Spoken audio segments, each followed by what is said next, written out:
I want to add that you are an expert at international level, at intergovernmental level, and your work has an impact on a global scale. So you're quite modest telling about your activity, but I'm impressed of the work you are doing.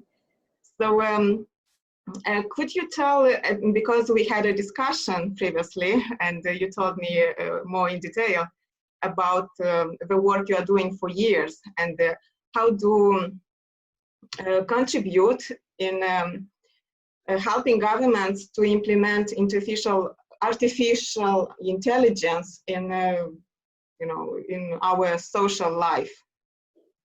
My work on artificial intelligence is really new. I think as a topic itself, I think this is a very young emerging sector, but we will be more and more witnessing governments uptaking this agenda, because as of today we have roughly 32 or 33 governments who have adopted national strategies on artificial intelligence.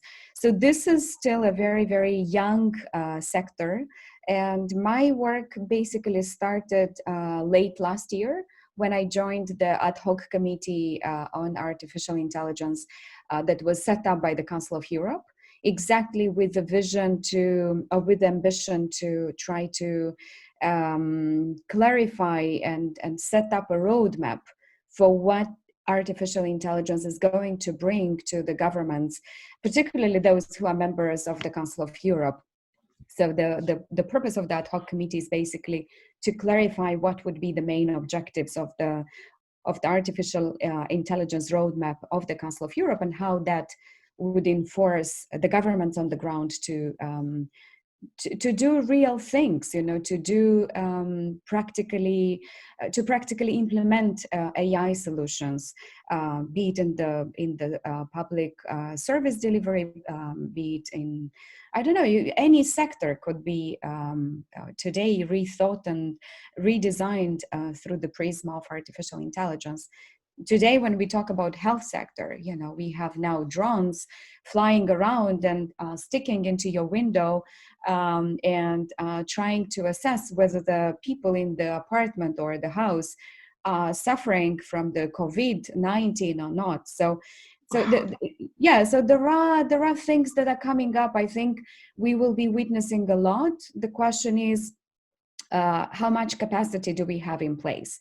So particularly my role in the ad hoc committee would be to help shape that strategic vision and highlight what are the gaps, what is that something that governments need to have in place.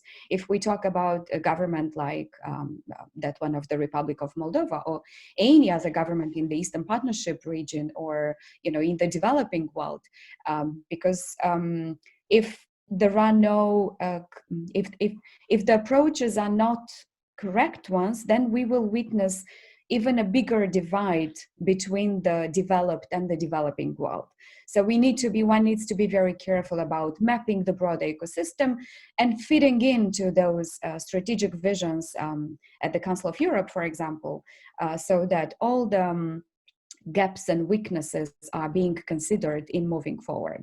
So but this is this is at the very beginning. We just had one meeting of the committee late 2019, and I was expected to travel in March to our second ad hoc committee meeting, which was supposed to take 3 days in Strasbourg. That would have been a more deliberative process with probably some specific outcomes. But this is very, very new for me personally, and I really look forward to capitalize on those experiences and see how can I bring my previous experiences into the AI field, and how AI field could help the other sectors that I worked on, like education or governance. How could they reinforce each other and re-inform each other? So it's a long road ahead, and it's just at the very beginning. Yeah, thank you for mentioning all of that, because it's so important. Because with this pandemic situation, we all are very unexpectedly, maybe for you, maybe not, because you told me from your experience, it was expected, this kind of situation. Mhm. And now we have to reevaluate and change or reskill ourselves.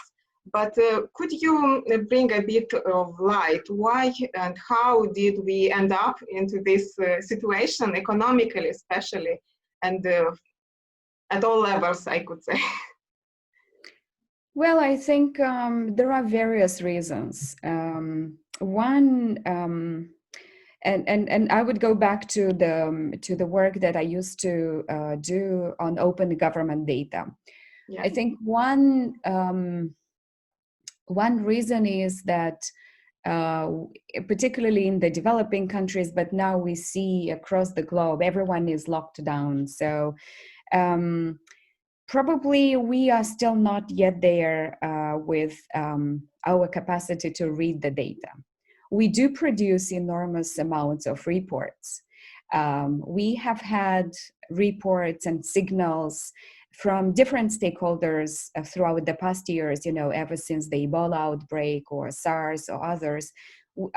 And everyone is talking about that. If you talk about, for example, follow Bill Gates or others, there is a clear community of stakeholders that has been aware of the fact that a pandemic of this magnitude might hit us. The other question is how many listened to that, and how much enforcement and readiness was on the ground in specific countries. How much governments were talking about ways to prepare for this pandemic. So I think number one, we miss, especially in the developing world, we miss to work with the data. We are not reading the data. We fail on the statistics badly.